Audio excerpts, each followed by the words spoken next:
मेरा सवाल सबसे पहले अपने उस पराक्रमी सेना के लिए जिन्होंने अद्वितीय पराक्रम दिखाया। भले ही हमारे नीति ने उनके पराक्रम को लक्ष्य तक नहीं पहुंचाया, लेकिन हम सब का जीवन, मन, धन, सेना के आजीवन उनके परिवार के प्रति समर्पण। जो भाई बहन, जो हमारे परिवार के लोगों ने इस देश के 26 शहीद को हम लोगों ने खोया, हृदय की गहराइयों से मैं उनको श्रद्धांजलि देता हूं।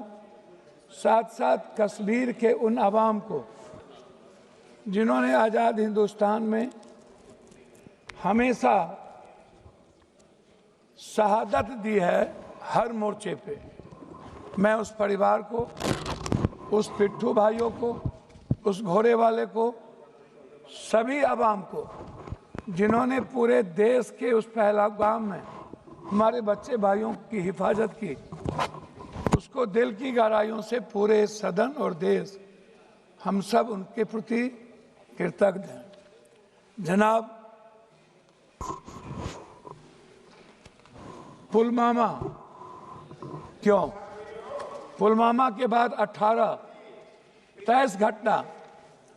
अध्यक्ष भैया, एक मिनट भैया, प्लीज हमारे बीच में ना बोलिए। पुलवामा के बाद लगभग उरी से लेकर के पहलगाम तक छोटी और बड़ी लगभग 23 से 24 बड़ा हमला हुआ। 11 साल नरेंद्र भाई मोदी जी प्रधानमंत्री रहे। 370 की ढिढोरा पीटी गई। कहा कि 370 के बाद आतंकवादी कमजोर हो जाएंगे और खत्म हो जाएंगे।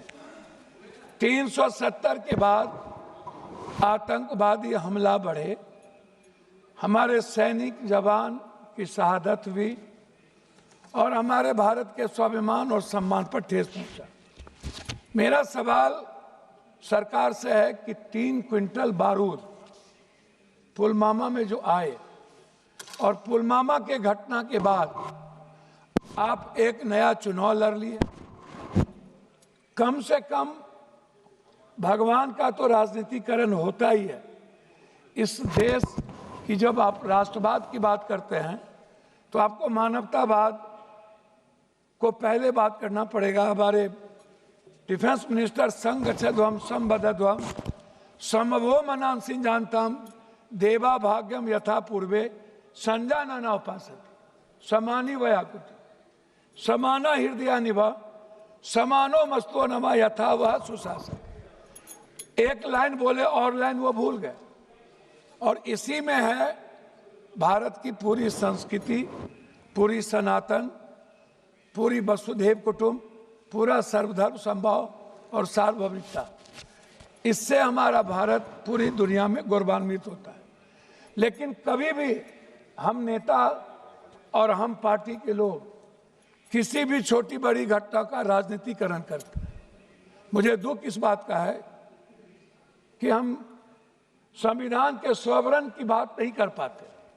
हम संविधान की बात में जब आते हैं तो हम वन जस्टिस की बात नहीं